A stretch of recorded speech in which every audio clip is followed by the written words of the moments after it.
Pardon the interruption, but I'm Mike Wilbon. You have been off for more than 2 weeks, Tony. Did you go anywhere? I'm Tony Kornheiser. Downstairs, does that count? I went downstairs a bunch. No, I went to Delaware. I went a couple times to Delaware. That's right. I talked to you in Delaware. Now, once and for all, are the cicadas gone? Are they gone from the DMV?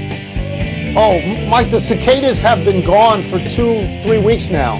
You have no worries if and when you come back, unless you come back in 17 years. Scared of the 17 years, you got to work. Welcome to PTI, boys and girls. In today's episode, the Canadiens stay alive. Shohei will do it all in the All-Star game, and Wilbon breaks down the Euro semifinal. But that's right, baby. Today with Game 1 of the NBA Finals, Milwaukee at Phoenix. Two-time league MVP Giannis Antetokounmpo has been upgraded to questionable for tonight's game. Wilbon, we know who you are rooting for, Phoenix. But do you give the edge in the entire series to Phoenix or to Milwaukee? To Phoenix, Tony. I think the Suns are a better team. I know you can't tell anything from the regular season. The Suns won each of the 2 games those two played by a single point. So that means nothing. That says even. But it's the way the Suns are playing, Tone. The Suns have had, they've only had a couple of games that were off in the entire playoffs. And they really, they dusted off the Lakers. They swept Denver. And even though it was a struggle there fairly late in the Clippers series, they really kicked Denver in the teeth. Kicked the Clippers in the teeth to finish off that series. So, look, this depends largely on Giannis. I expect to see Giannis tonight play. Once they upgrade him to questionable, I know he will go through the paces, the pregame warm-up. The doctors will evaluate him. They may tell him no. But once you upgrade him on game day to questionable, I expect to see him, don't you? I don't know that. I don't know that. I think Phoenix should be the favorite with or without Antetokounmpo on the floor. They won 51 games in the regular season. Milwaukee won 46, and Phoenix won them in a harder conference than Milwaukee. They are healthier than Milwaukee.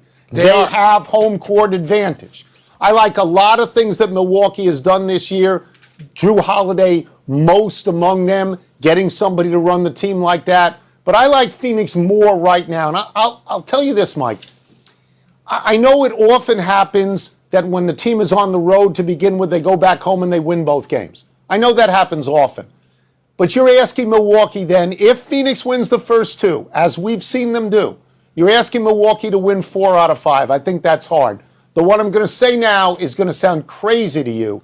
And it is, I think the winner of the first game, including if it is Milwaukee, could sweep. I think a sweep is a possibility because there is no experience in the finals for anybody, basically, who's out there tonight.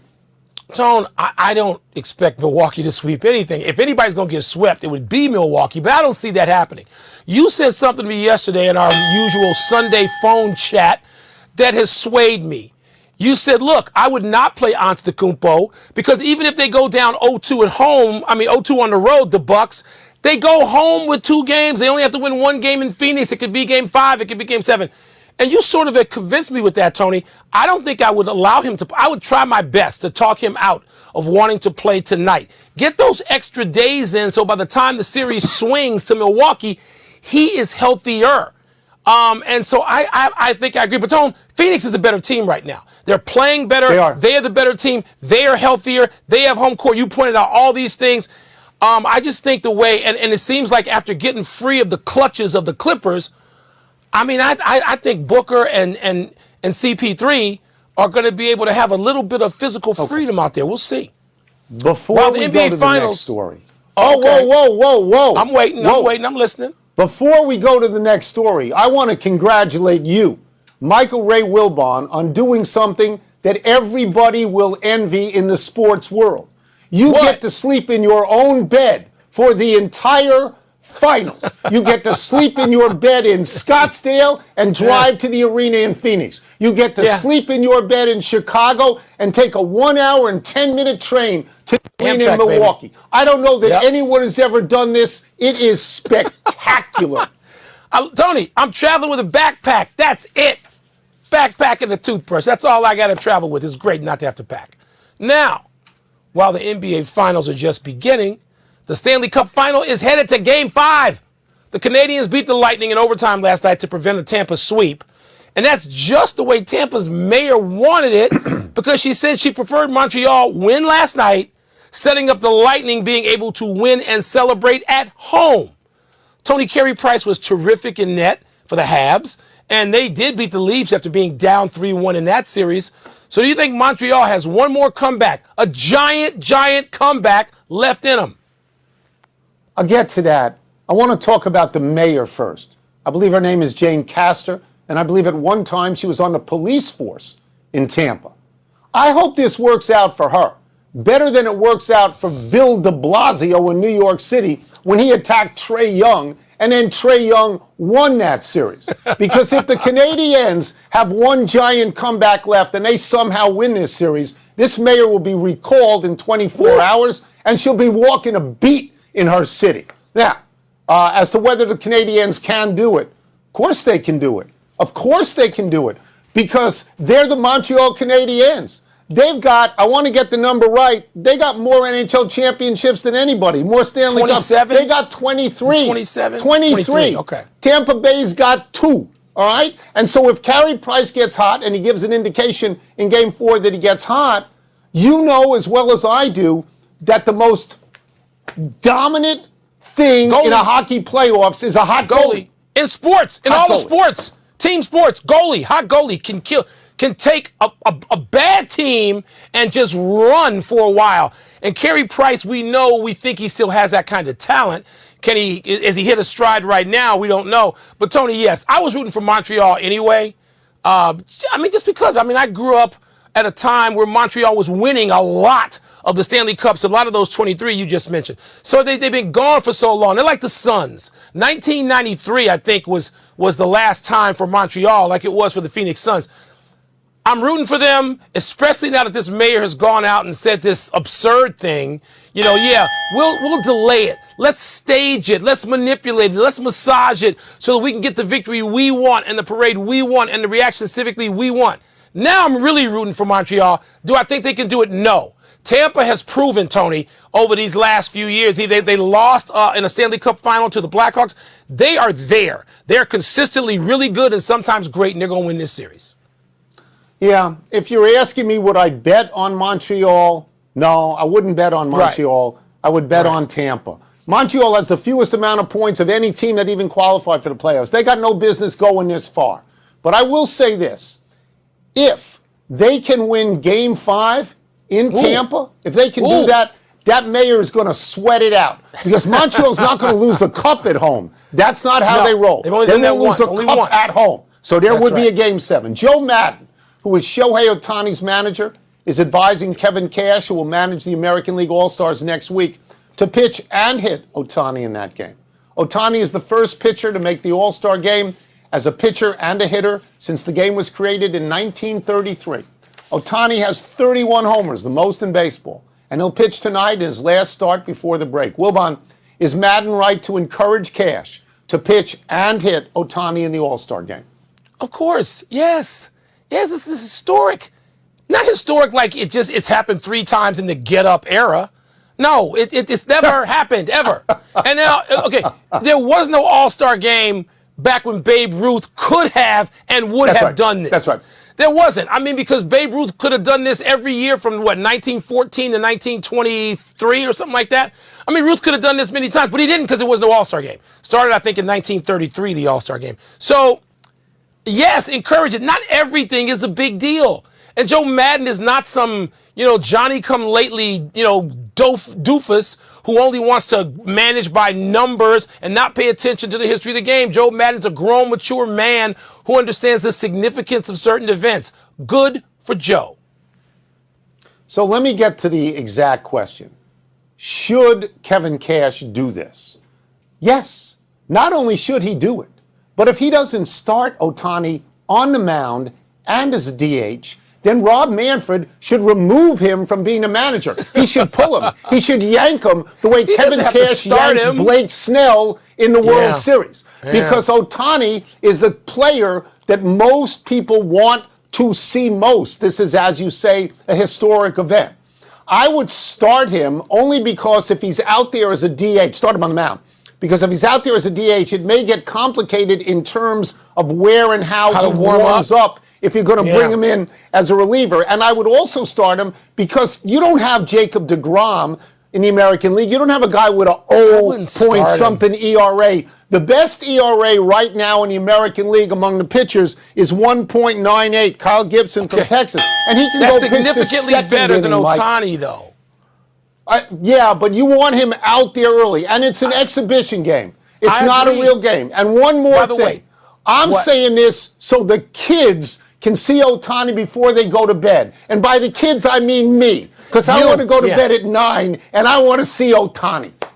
I want to see him at the top of the order. Maybe he'll hit a home run before they go to bed because he's got 31 of them.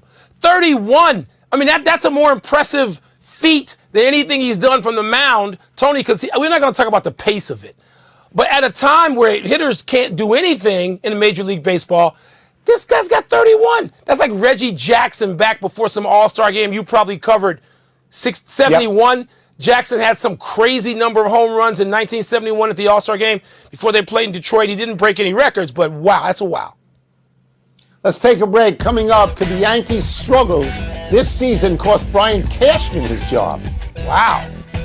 Should the Cubbies start trading away their stars, World Series winners from 2016, now that they can't win a game and they've lost 10 straight? Goodness. How is Max Scherzer not on the All-Star team? Mail time. When you make us deal with your issues on national television, let me see what's first here. Mail time! Here we go. Better than your issues. Could you see the Yankees dumping Brian Cashman? You know, Tony, this comes up because the Yankees have been hanging around 500, which is not acceptable. There are, conversations about Boone has to go. My former neighbor, I don't want to see him back in Arizona yet. I'd like to see him manage the Yankees further.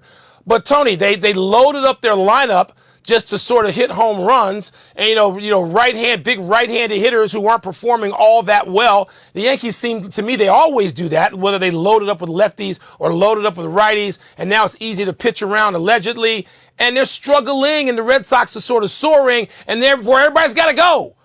Enough of this. I mean, I know this is closer to your heart than mine. So do you think Cashman needs to go?